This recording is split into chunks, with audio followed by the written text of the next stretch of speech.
So I did one update, and I'm going to briefly show you this. I'm going into my today's core update, dependencies and extras, into my ripping tools, and you saw my previous video where I did the easy SEGA-CD, Turbografx-CD, and I did it with bin and Q files. I added ISO support to this batch script as well. So right now I'm just going to take a random ISO from my SEGA-CD folder.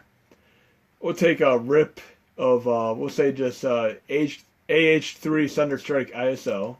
That's an actual rip of the game in ISO format right now. I'm going to copy it into this directory.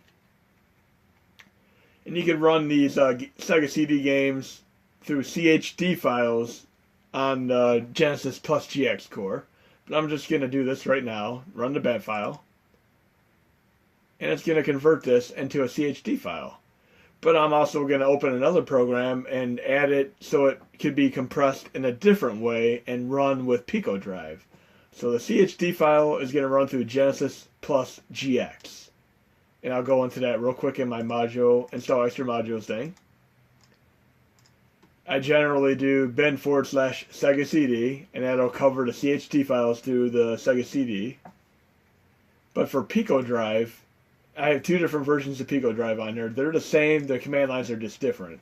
If you run Genesis plus GX for a majority of stuff, then I would just run the Pico Drive 32X. And you do bin/32X.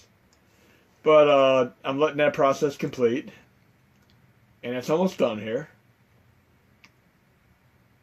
And as soon as that's done, I'm going to do the alternate compression style so that I can run it through Pico Drive.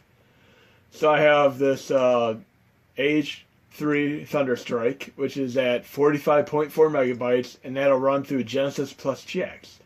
But I'm going to take this ISO, and I'm also going to convert it down to a format that'll be compressed and run in Pico Drive. So I have this nifty little program called ISO Compressor, yet another program that is meant to help out with PSP and such. I'm going to change the compression level to 9. I'm going to browse for the file.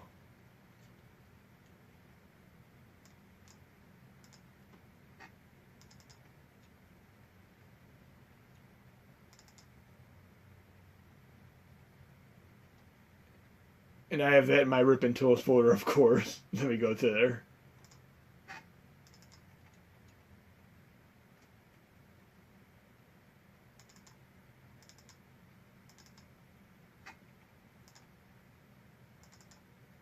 So I have the AH3 Thunderstrike ISO. I'm going to open it up with this ISO compressor. And I'm just going to compress it. And this is going to be the one that works with Pico Drive. Now, most games typically come in bin plus Q formats. But if you do the ripping process, which would be with Turbografx, another program I use here, and I'll do that real quick. I'm going to take a bin and Q and do Turbo ISO real quick. But here I have a CSO at 57 megabytes, and that'll run with Pico Drive. So I have Genesis plus GX. I have the CSO file that'll run through Pico Drive. And you can see that in the README files, of course. That'll be the command lines you need to use. Right here. Pico Drive bin/32X and Genesis plus GX would be the bin/Sega CD. Now if I want to take a Sega CD, bin and Q file for instance, let me see if I have anything handy in that vein. Go to my ISO rip folder. I might have one or two in here somewhere. We could also do it with the Turbografx-CD game. It doesn't really matter. So I have these right here.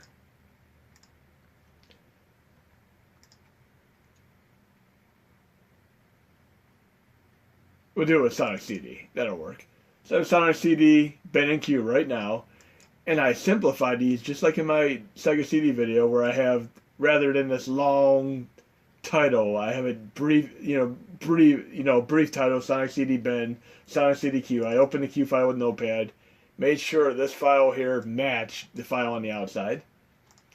Then what I would do is I would open up my Daemon tools. This is a virtual hard drive, so I can mount this and do the ripping process. I'm going to just rip the ISO right out of this bin and Q. So I'm opening up Daemon Tools. It'll take a second to open up here. I believe I opened it up. It's one of those cases where I might try to click it again. Make sure I open it up right the first time. Open.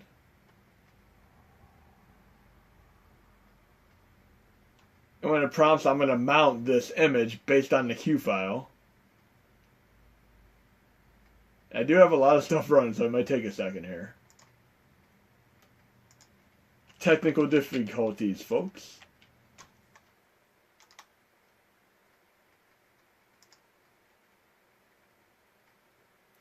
There we go.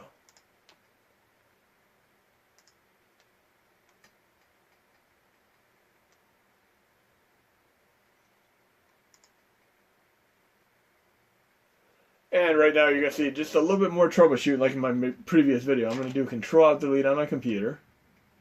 Task Manager. I'm going to go to Daemon Tools. Okay, it opened up, so I don't have to do that after all. So here we go. But sometimes when you open up Google Chrome, you might do it multiple times, then you finally have it load. I just happen to have a lot of stuff running right now. So anyways, I'm going to go into Quick Mount. But I already have the F drive here. I'm just going to right click on it and click Mount. Like I said, I never edit my videos. If you see me have a little bit of a technical difficulty, I go with it and solve it on my own end. I mean, I didn't have Daemon Tools open right away because I had a lot of other multitasking going on. I got like 11 things going on at the same time. But I'm going to go into that SNES-CD folder.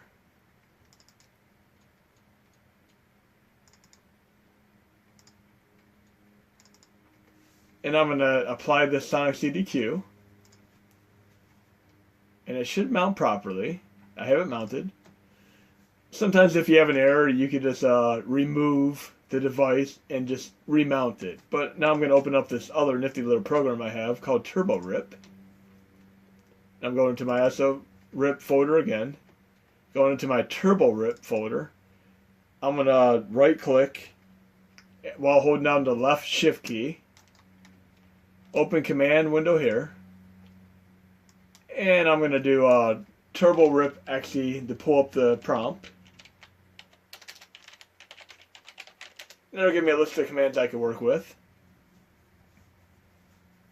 And it's pulling up the Daemon Tools virtual drive along with my other list. And this is meant for Turbografx-CDs. Ignore the error. But right now it's saying no CD-ROM ID was specified. So I'm going to click Disk 1, which is my Disk Soft Virtual. That'd be my virtual drive Daemon Tools. I'm going to select from the list above. And then I'm going to type the file name in. And I'm just going to do, SNES-CD. Just like that.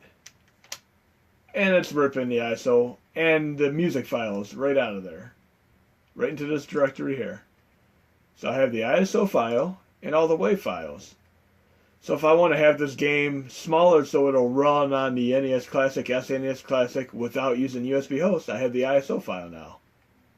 And once this is done ripping, I can just take this ISO file and I'm going to copy it into my one directory again in my, current day core set. For now, I mean, I'm all over the place today. So I'm going into my ripping tools again. Copying it right in here. And I have the batch script where it'll automatically convert the files, so I'm going to want to take these other files out, or I can just let them convert, it's no biggie. But I'm going to double click this script, and it's going to convert any ISOs or bin and queues that are in there. It'll redo something if it needs to, but I'm just going to click this and let it convert. And let's see what we come up with for SNES-CD. I'm doing the CHD file. And obviously, if I want to run it through Pico Drive as this rip that I just did, then I would just have to open up the ISO compressor and load that same ISO when I'm done doing this process. And adding it into Hashi is not a problem. Like I said, you just go in to add it. And I'll just go to that directory right now to show you what I'm talking about.